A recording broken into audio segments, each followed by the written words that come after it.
Bye, you guys. Thanks. We're going to transition Thanks into so the much. next panel. You all have a wonderful day. And this is an exciting panel for us. And thank you guys for turning on your videos. Of course, if you're a panelist, we want to see you. If you're not, that's okay. That's your choice.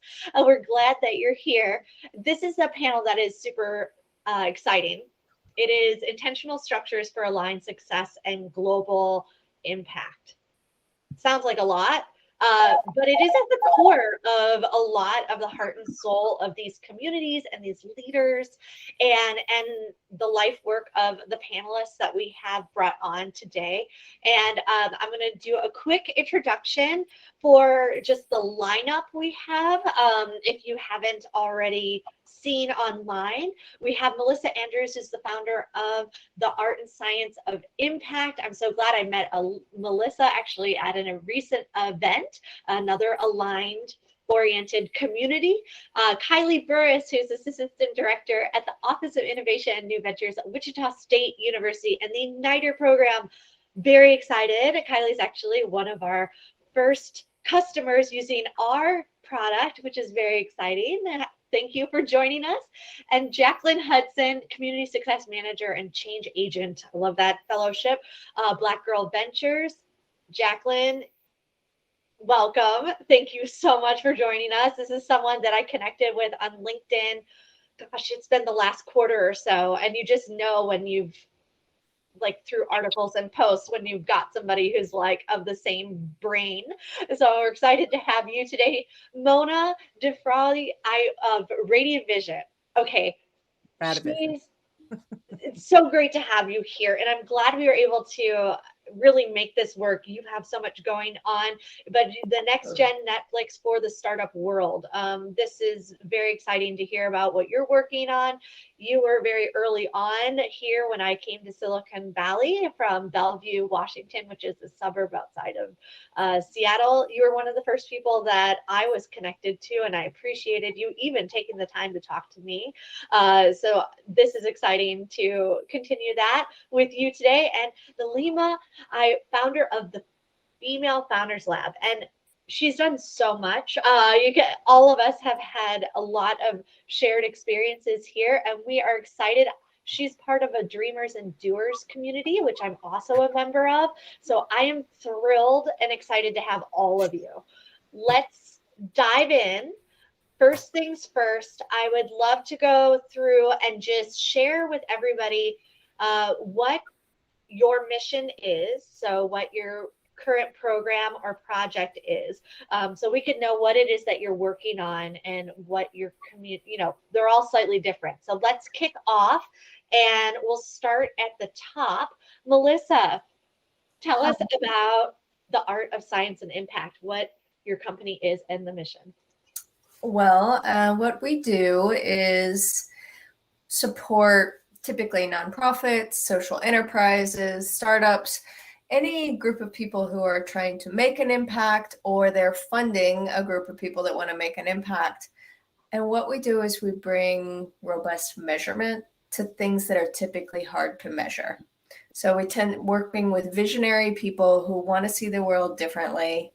And they eventually, there's an appropriate time for exploration, but at some point they want to see it on paper. They want to be able to track it. And so it's called the Art and the Science of Impact because, of course, there's a side to it that's very data-based and statistics. But there's also the art side is very human. It's a group of people. It's a group of humans that we're working with who are facing real-life challenges and getting them on the same page for how they're going to assess themselves. So that's what we do. Awesome. And, I'm going to just make sure everybody can do their introductions before we dive in on details.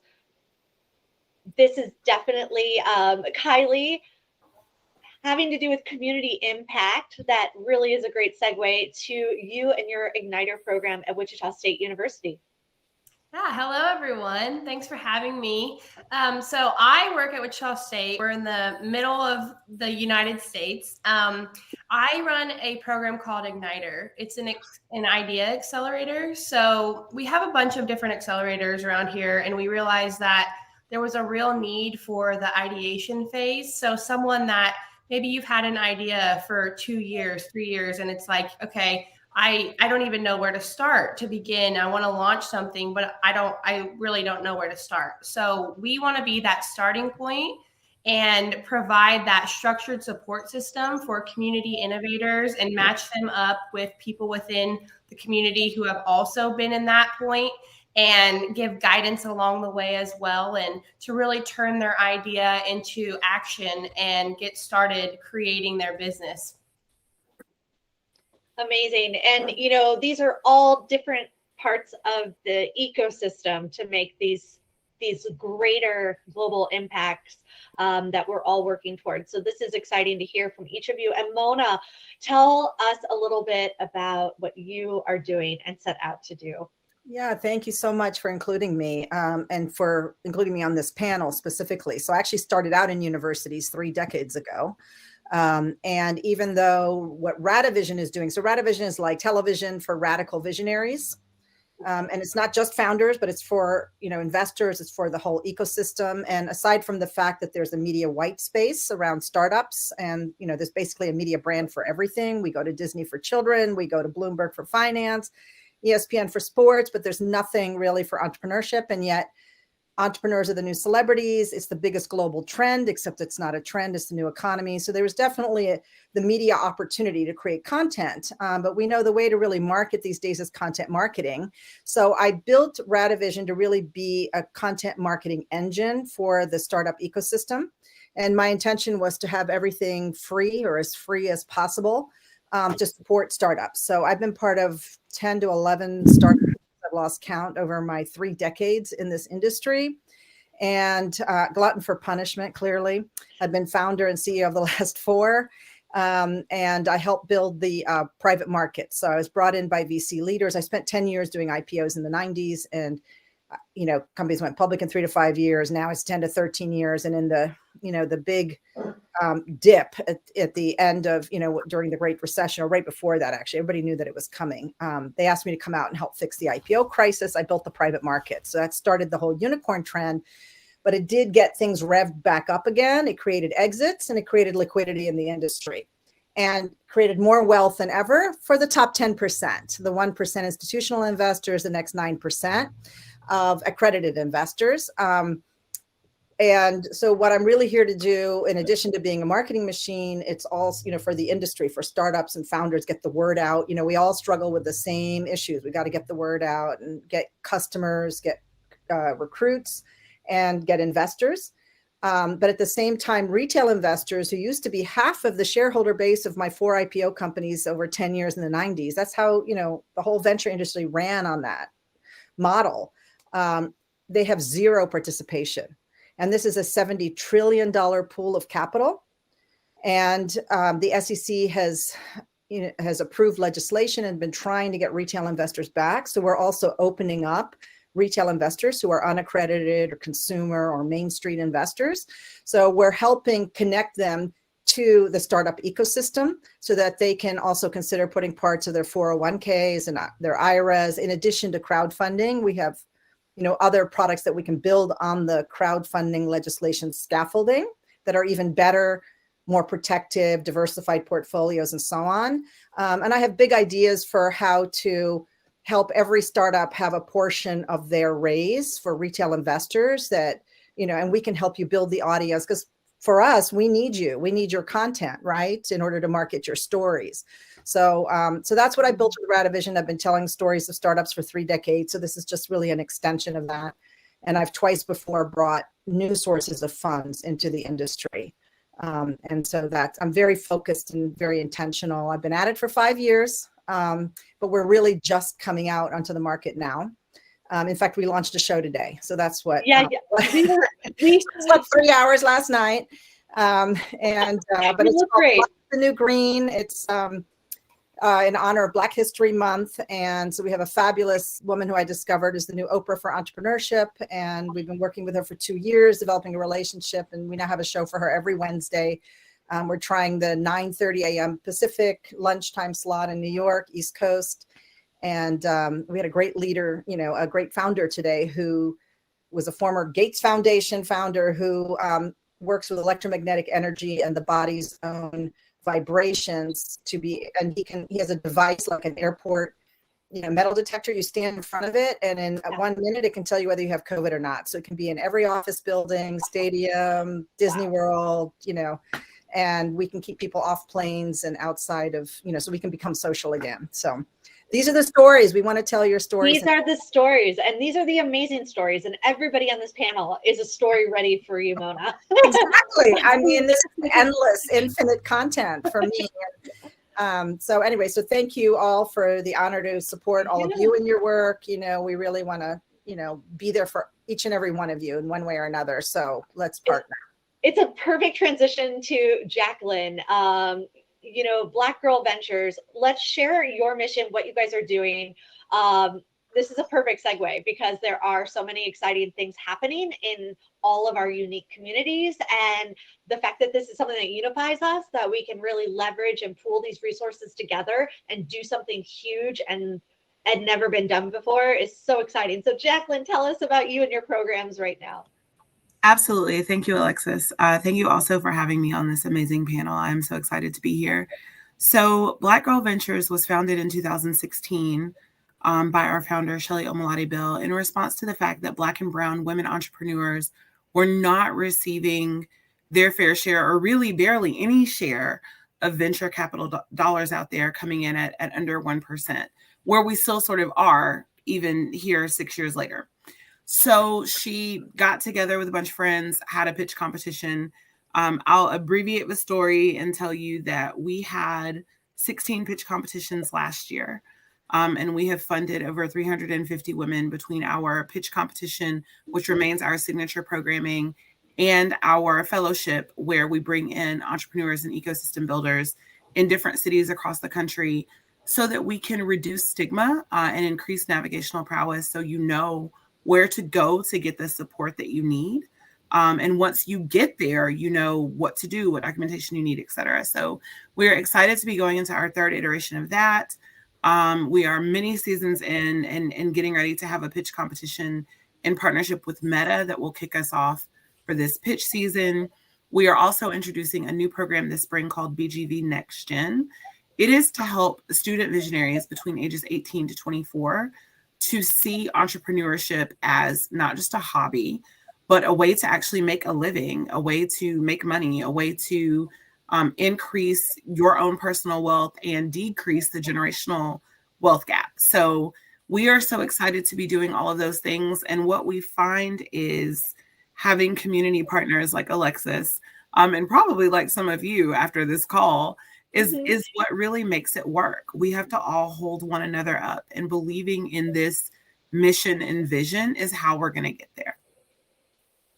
Awesome. Yes, there's so many exciting things we're going to dive in today. And Nilima, I wanted to introduce you. Tell us about Female Founders Lab and your work, your mission, and what you are doing. Yeah, absolutely. It's so nice to see some familiar faces and some new faces as well. So I'm Nilima, and I run a virtual accelerator called the Female Founders Lab. So basically, I'm a founder. It's a hybrid between being a coaching and acceleration platform. But basically, I focus on venture ideas that can transform industries. So particularly looking at these really old and multi-layered, very complex problems in industries like healthcare and education, food systems and cities and future of work. Basically industries that really focus, that hinder or can unlock human potential, and looking at ventures that can transform these industries into the new paradigm, which I believe is going to be more regenerative, sustainable, holistic, democratic, and just.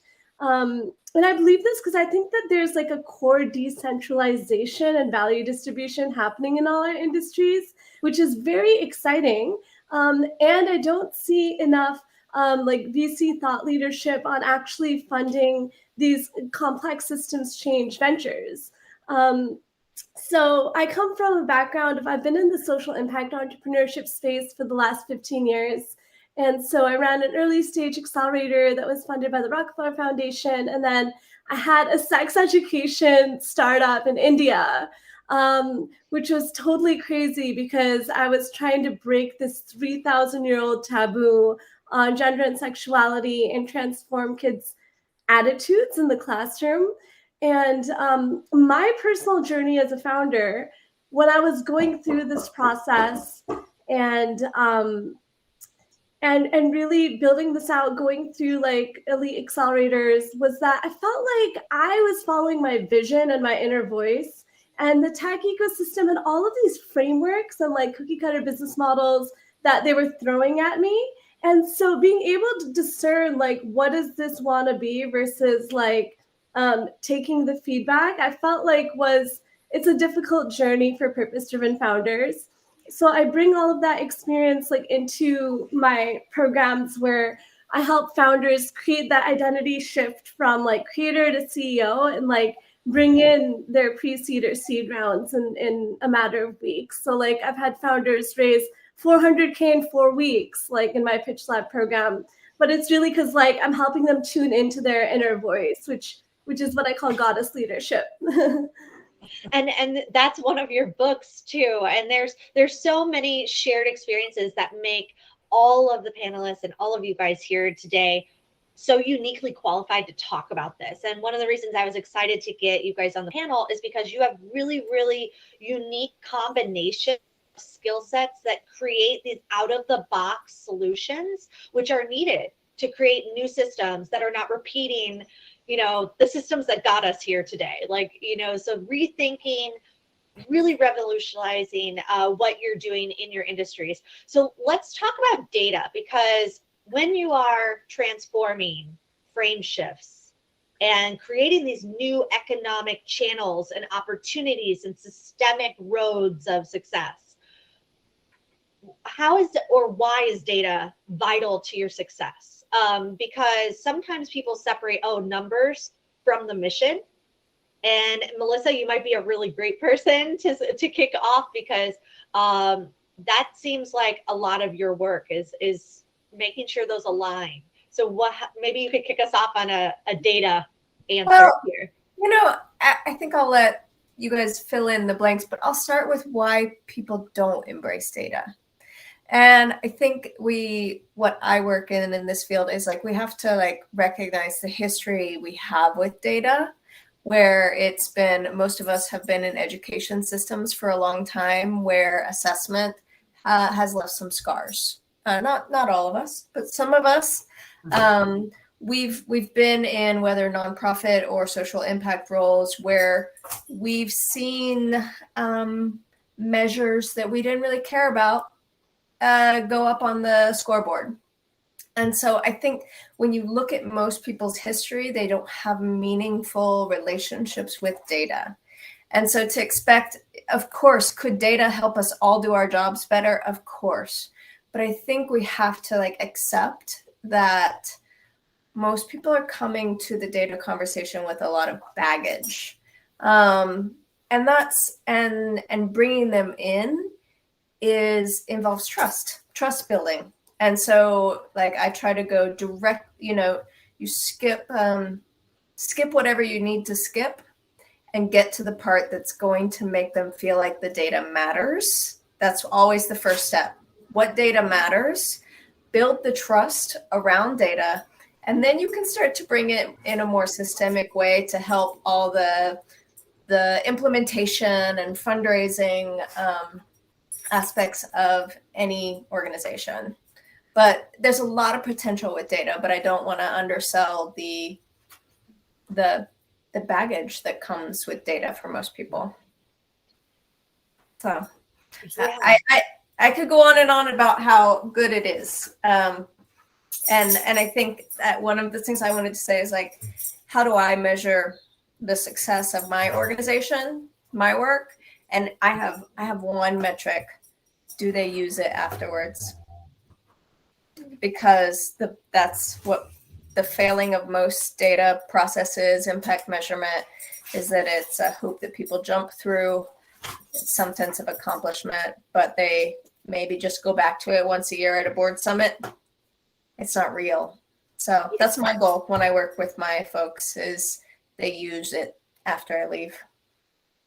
this is so important because when you talk about actual impact, right? You know, there is this, it's like the difference of like having something in the seeds of a company when you're thinking of really having the North Star, what your mission is, what you want to measure and how you're going to measure that, and why that's important long-term or societally, or what that impact may be ultimately that your company is achieving as a success metric above and beyond the KPIs and all the other numbers that we have to track to make sure that we can get there, and to really be thinking strategically about that data and always coming back to that North Star. That's a great example of what a North Star data point really means for you. Like if you're not hitting that, then none of the other data points matter. You know, so defining that's really interesting. How, Kiley, we'll move around in a circle and just hear kind of what are your thoughts on data, or how are you thinking about it right now in the program that you're working in? Yeah, so I think with our program, it's a little bit different because we're grant funded. So we have to think of data in terms of these are certain points that we have to report on and reach. But with that too, you don't want to feel like, okay, I'm only doing this to, you know, help with the grant. So when I look at data, I think of what are the underserved communities that we're trying to reach, and how do we reach them in a way that's actually helpful for them? I want people to come into our program and refer it to their friend, their neighbor, you know, people that they know have great ideas and could really start something, but have not had the resources there. So being able to determine, you know, who we actually should be reaching out to, I think is a big aspect of the data that we are collecting and working with, because we want to reach our target, which is underserved people who are just as equipped, if not more, to have an idea and take it and create something big from it, but they literally don't know where to start. So being able to have that aspect and help us find our North Star that way of who we really need to be reaching out to, I think is a big key and something that I'm very focused on as we go throughout our program. That's amazing. I'll go to Mona next.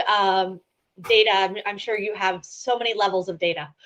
Well, you know, my biggest problem was getting a hold of the data that I really wanted, because we had to engineer it in, you know, so it took some time. But I was really, really lucky because we have an incredible chief growth officer who joined us in September and, you know, helped bring all the parts together. But one of our key OKRs at the beginning of last year was to become a data-driven organization, because up until then I was designing all the concepts and I designed the pages and, you know, everything came out of my head. And but then we really had to test it to see, you know, if it was working properly, and having the data really helps enormously. Like, for example, we created a show that we premiered yesterday. So 2 shows in 2 days, and we were working on this one, you know, a long time. So we had about 35, maybe 40 companies who are all nominated by partners like TriNet and SAP and others.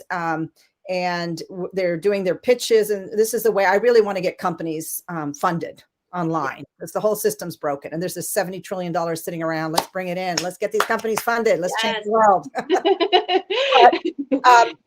But what our data was telling us, you know, like some very important facts that we found out is that some of our like 15-minute, you know, 15-second ads, excuse me, for example, are actually performing better than the 30-second ads. So, yeah, you know, having something like that can really change in our marketing department. But for the Pitch Planet show, we love the fact that, because the whole idea was that there was synergy and the co-optation, or it's not even co-optation, it's really cooperation. I call it a community generated show. Because people will come in and they don't just watch one video. So if you're spending your marketing dollars in social media, you're only going to get 1 view back. But we found for that same dollars, people were coming in and watching about 5 videos. So they were, you know, 5xing their budget. Binge watching. Yeah, exactly. Yeah. And the average person comes in and watches 8 videos total, you know, on the page. So they're really enjoying this, you know, experience. And then now our next level is we're measuring how many will actually invest, and we'll be following up and, you know, doing a little bit of hand management at first, you know, just to get the engine cranked and moving on that. So those are, you know, important aspects. Another important piece of data, I actually spent some pretty serious money doing research on a show concept that we have. It's called How to Not Get Effed, which is spelled F #@ %9.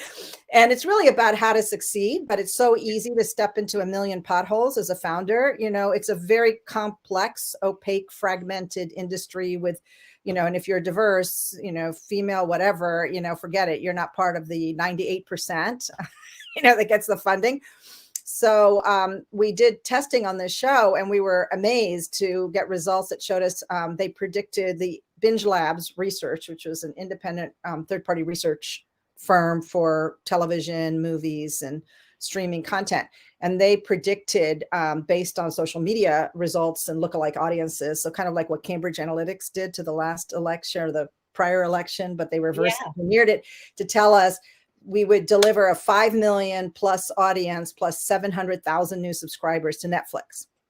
So like, that's a very powerful piece of data. Now getting it to the right hands at Netflix is, you know, has been a little bit challenging, although it's actually happening today, where Netflix lost $50 billion worth of value because they didn't hit their user numbers. And we're talking 1.5 million new subscribers in a quarter.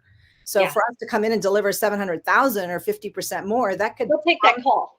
Yeah, that's like a $50 billion value. So the data is really, really key. And if I didn't have that, you know, I'm one of the 8 million people in Hollywood who has a show idea. You know, I really didn't realize how difficult Hollywood was going to be. It actually makes Silicon Valley look sane and easy, I have to tell you. It's really insane. Yeah, but so for us now, we're really building, you know, the data and the platform so we can tell which shows are the most successful, which companies are getting the traction. And that data that's going to be how we make our money. And then underneath, so we can make it free for everybody as much as possible and grow the audience as large as we want. And we don't want advertising noise, and we don't want subscription, you know, firewalls that are going to limit audience. But underneath the media is a way to, you know, mass consumer communicate, bring people to the table. And then the AI underneath it can qualify and match investors to your particular company and put your deal in front of the right people and your program in front of the right startups and so on and so forth. So that level of intelligence hopefully will be very powerful for all of us engaging in the industry. So. And this sharing, I mean, I think that's what's so exciting about this panel as we're going to get to everybody is the power of data is not just for ourselves. It's the fact that there is this collaborative sharing. I know now, Mona, which I didn't know before, 15 seconds for those little clip videos versus 30 seconds. That's an easy thing to experiment with, do an A and B testing within your own company or your own startup. I mean, there's so many things that data points may mean one thing to one group and another to another. And so the more we share data, the more we track data, the more we really think about it. There's so many treasures of value that can be unfolded for all of us. So I appreciate you sharing the way data is working for you. And I want to keep going. Jaclynn, and then Nilima, we'll hear from you. How are you right now thinking about data? How is it vital to the success of what you're doing? So I think for starters, like someone else said, we've had to kind of go back and think about what data we need and how we can use it. And then of course, we base a lot of what our mission is off of data that, you know, you get nationally, because you see what the numbers say from year to year about how people are getting investments and things like that. One of the things that I have found is that there are things that I don't think about that I learn when I come to events like this. So for example, I went to a call a couple of weeks ago and they said, entrepreneurs are already worried about Christmas 2022 for the following reasons. And I was like, Christmas was 10 days ago. I am not thinking about that. Just because I'm not thinking about it does not mean that the entrepreneurs that I serve are not thinking about it.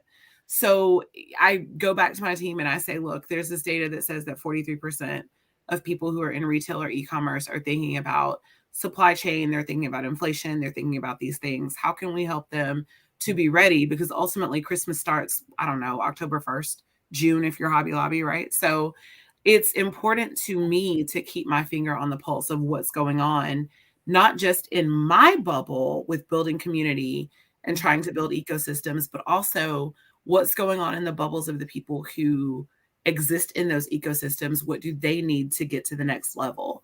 And I think sometimes it can seem overwhelming because it's information flying at you from all different levels that you're trying to synthesize while also building out your own data to track the metrics of how successful your program is being. So for me, I feel like data is increasingly becoming my world, whereas before I felt like my world was just listening to whatever issue any founder may come to me with. It's actually about being able to track, what did they tell me? How long did we spend working on it? Yeah. And what do we need to do to fix it? And that is ultimately what helps to build a community, make it better. And then if we can do that for us at Black Girl Ventures, when we talk about the 14, 15 cities that we have some presence in, we can sort of have a ripple effect. So that's for me where my mind is with how to use data for now and beyond 2022. That's amazing. It definitely is that if we're really going to make this global impact, we have to be able to be scalable. And then we start analyzing and tweaking and improving, continually improving. That is so interesting to hear how that is happening right now. And it's very exciting to see it happening because all these cities and opportunities and partnerships we see popping up are amazing for Black Girl Ventures. Nilima, share with us right now, data in your world. Yeah, absolutely. So looking at founders' data and how it comes across in their pitch deck and the hangups that early stage founders have around data.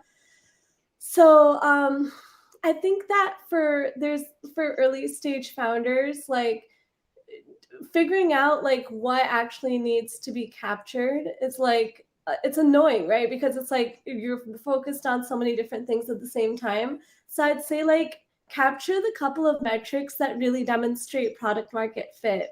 So that could be number of users, it could be retention rate, it could be growth rate week on week or month on month. Or it could even be like, you know, you could have like a small number of users, even you can have 20 users, but you can be like, we want to 20x this in this time period, right? And so I always say that like, don't make the numbers your enemy, because there's always this sense of like catching up or like, oh, we should be doing more or we should be proving more. And I always say like, don't try to prove anything, like stay anchored in what it is and own it. Like, wow, you created, you created 1,000 users.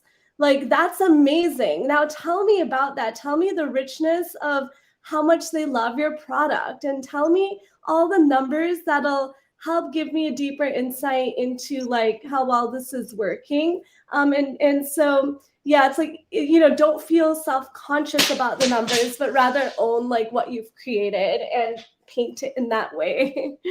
That is such an important segue actually to our next thing. And I'll hand it over to Melissa. We'll kind of continue going around the circle because once you have the data, once you have the numbers, it's like this cycle, right? Now it goes from numbers into now storytelling and communicating. Now, what do we do with the data? How do we tell? How do we interpret? So Melissa, you work a lot with a lot of leaders on taking that data and then figuring out what's the story from it. Where do we go from here? Is that the story we want to tell? And then also staying true to what the data is telling you. Like sometimes it's not probably the data you want to see. So I'd love to hear you dive into that and what your experience. Well, I love that. Like bad results means a lot of learning is about to happen. And a lot of growth is about to happen. So I love being the bearer of bad news. I love it. I love it. I love the introspection that comes. Like it's this moment where we're like, and especially, I mean, if the measurement was never meaningful in the beginning, bleh. If it's just to write a grant, bleh. But if it was actually something that we thought we wanted, and we miss it, powerful moment.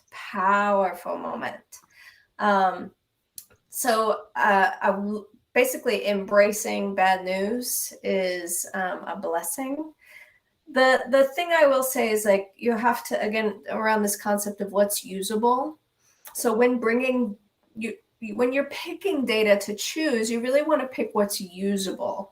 And I'm sorry for the people who work a lot of the people in my field, measurement people, we bring back everything and we're like, look at all the things we did. We crunched these numbers in all these ways. You love spreadsheets, don't you? You love yes. Look at all, I did all these fancy things. But, and this is where it gets to the art of this work, is that you really, as a, maybe you're talking to your board of directors, you need to limit it to what they can act on now. What's priority?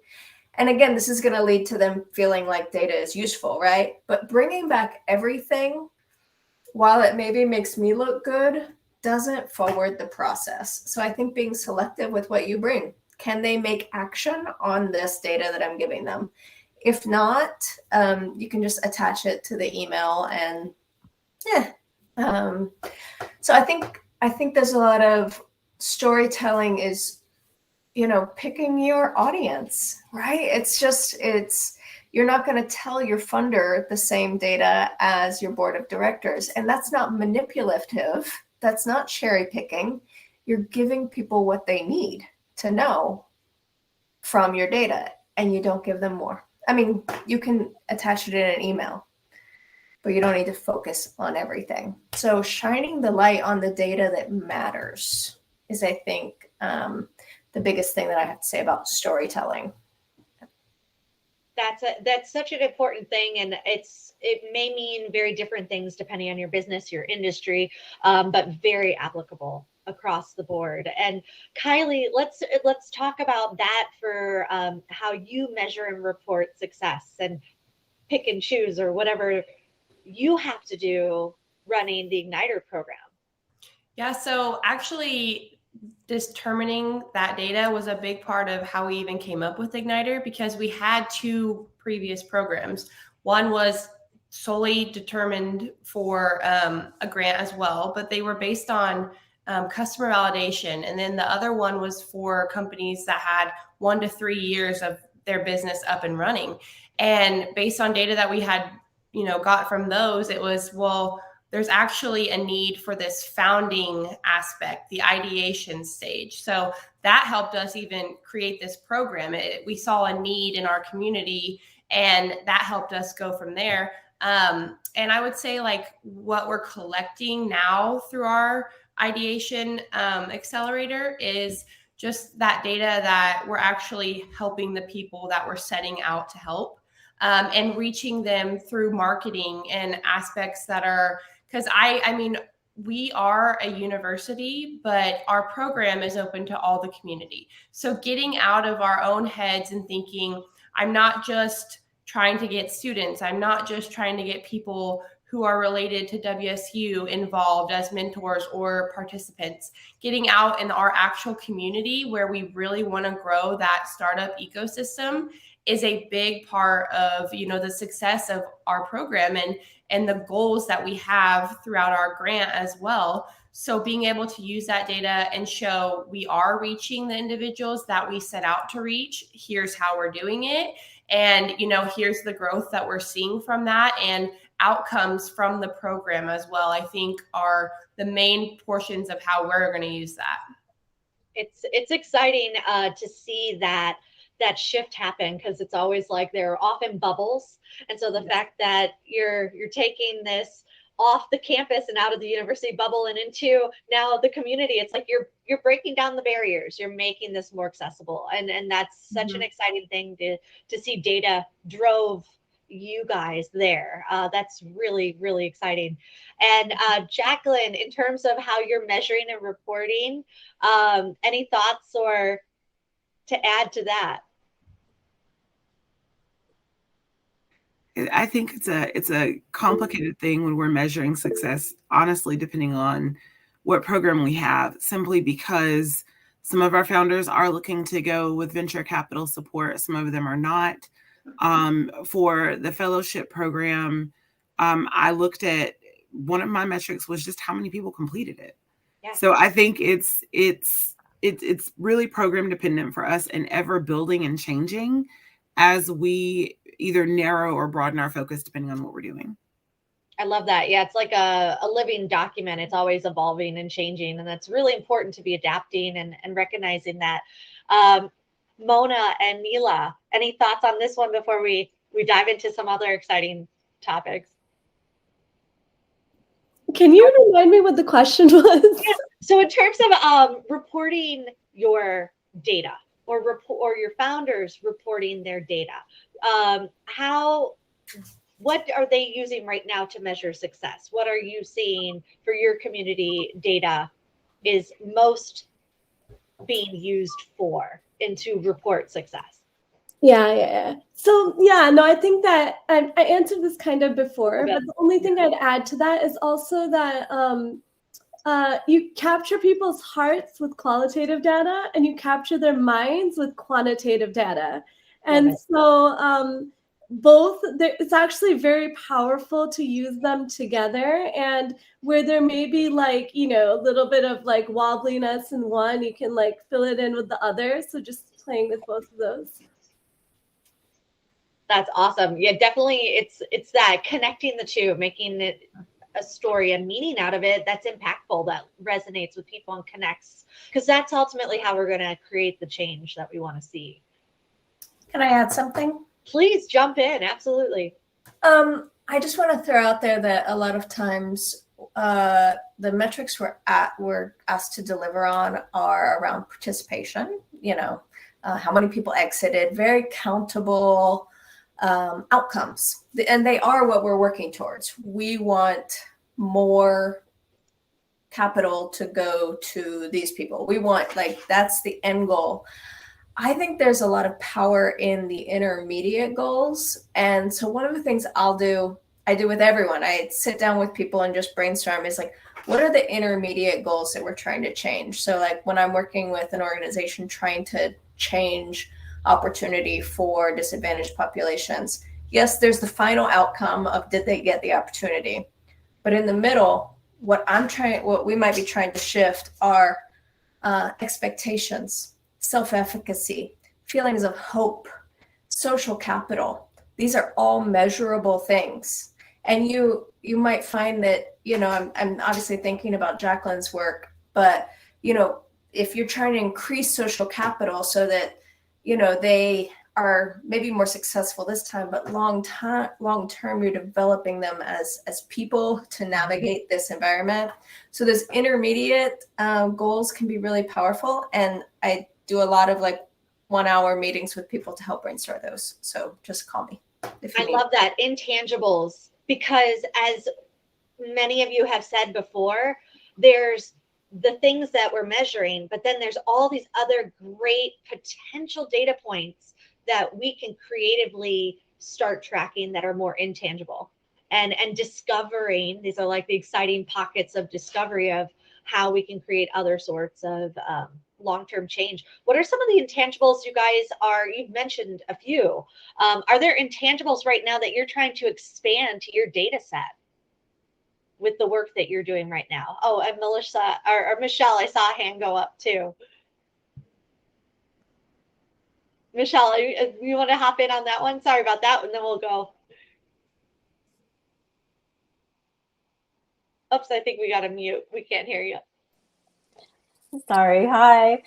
I love this fascinating conversation and wanted to chime in from a more technical point of view, because as you collect the data, yes, you can create data sets.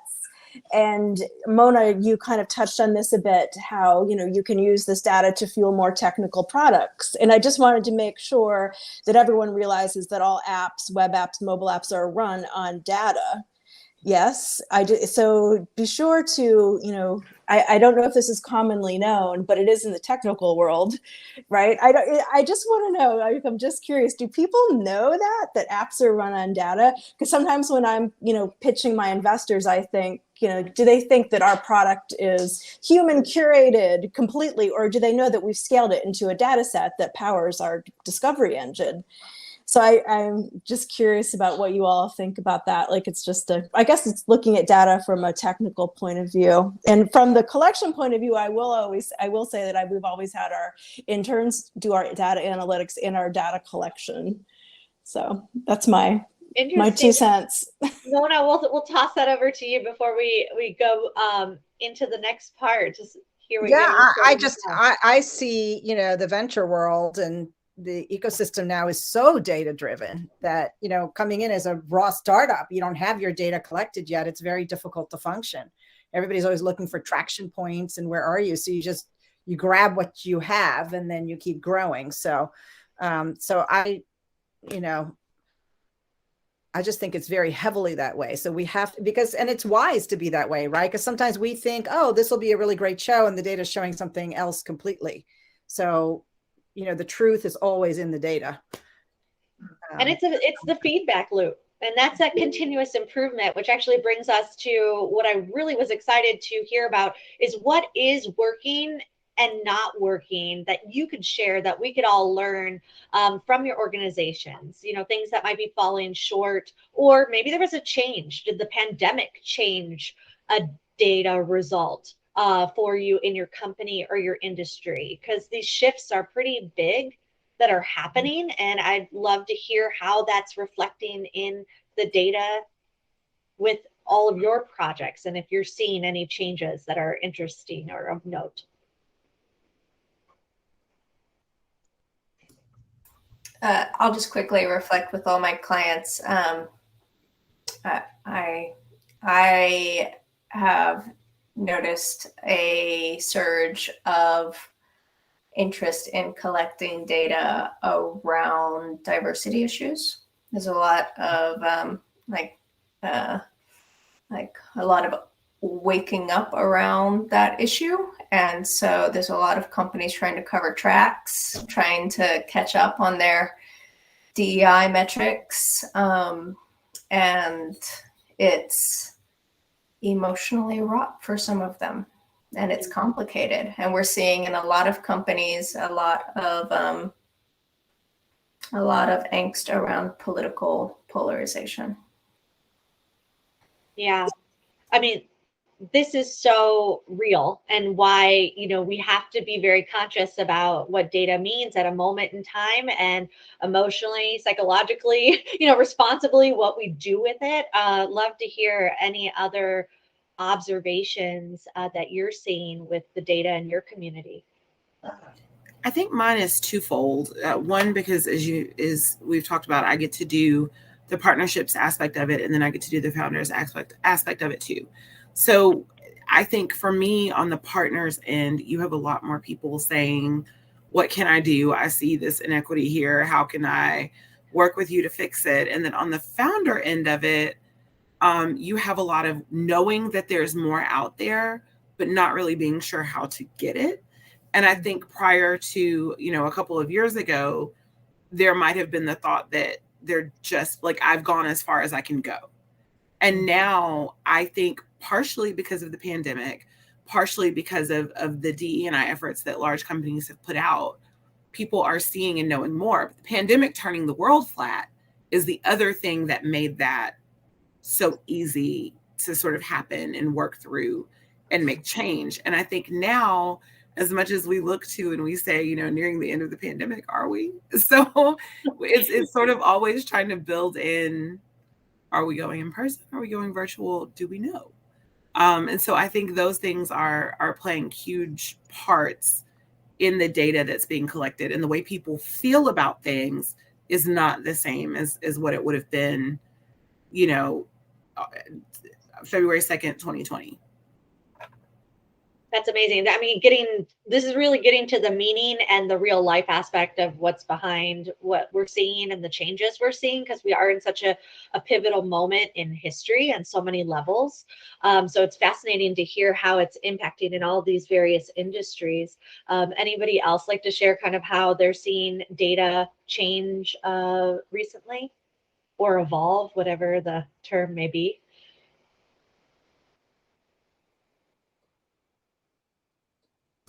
I think what I've noticed just in general is a more openness to kind of go outside of, just like what you said, it's like, are we doing this virtually? Are we doing it in person? So through my program, I've noticed people want to have that connection again in person.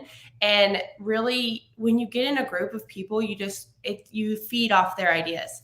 I know that this is kind of a little bit separate topic, but just being in person versus virtually, I've noticed how different of the outcome that comes out of those types of meetings. And, doing everything that you can to stay safe and be able to still have those types of interactions, but also the virtual aspect of widening and broadening a reach is really enticing as well. So I think that there's, ups and downs to both those sides, but it's just interesting for me to see like aspects that are better in person or people are preferring in person, and then aspects that are really helping broaden those horizons for founders and make connections that would have never been possible had we not gone virtual. So that's just something that I've kind of been noticing.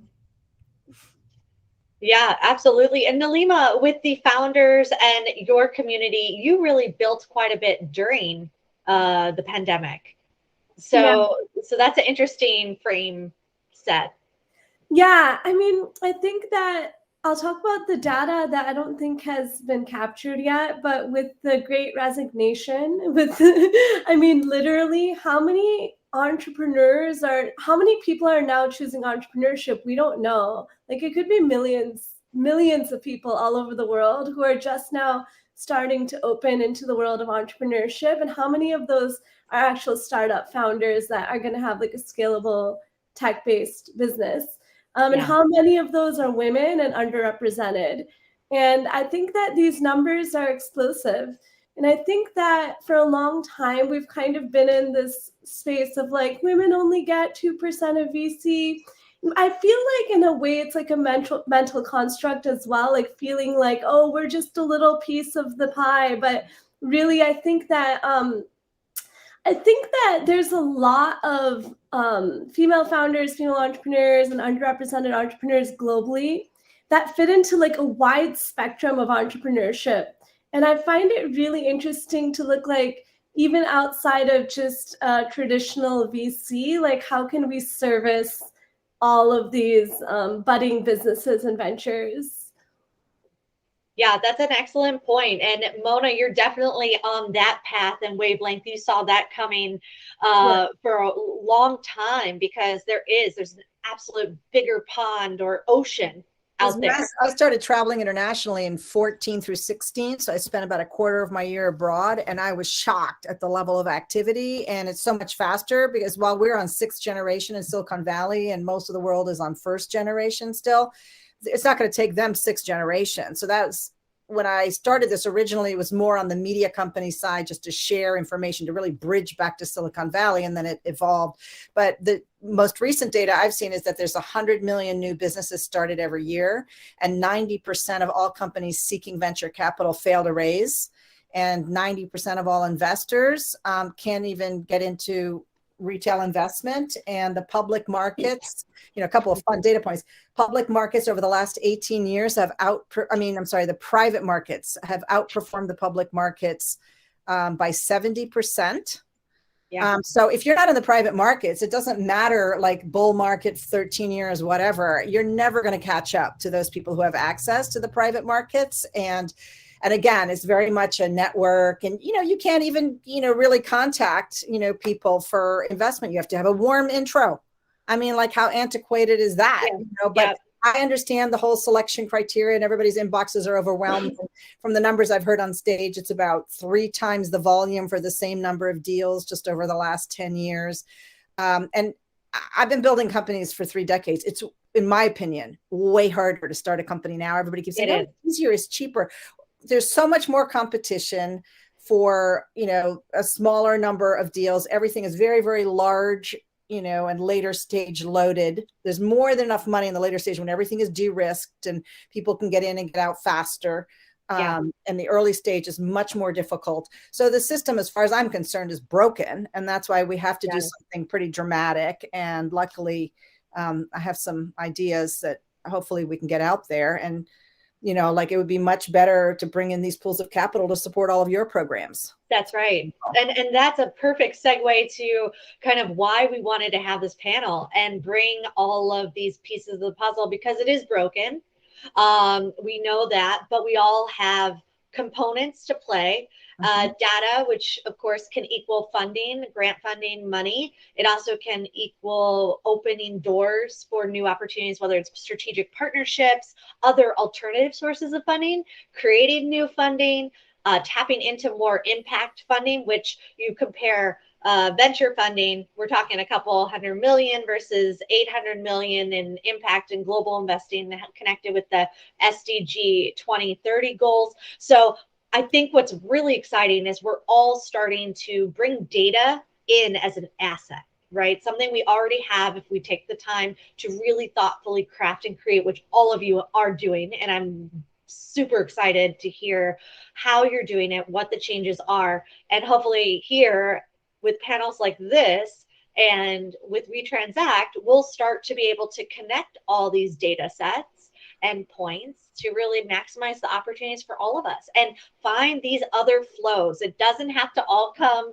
from a small area. If something's broken, don't put more time and resources down. Let's find something that is working, that does align, and that does support. So I appreciate all of you taking the time to be on this panel, talk about data, which sometimes doesn't, sometimes it excites everybody who loves spreadsheets. I know we've got that on our team. We love it.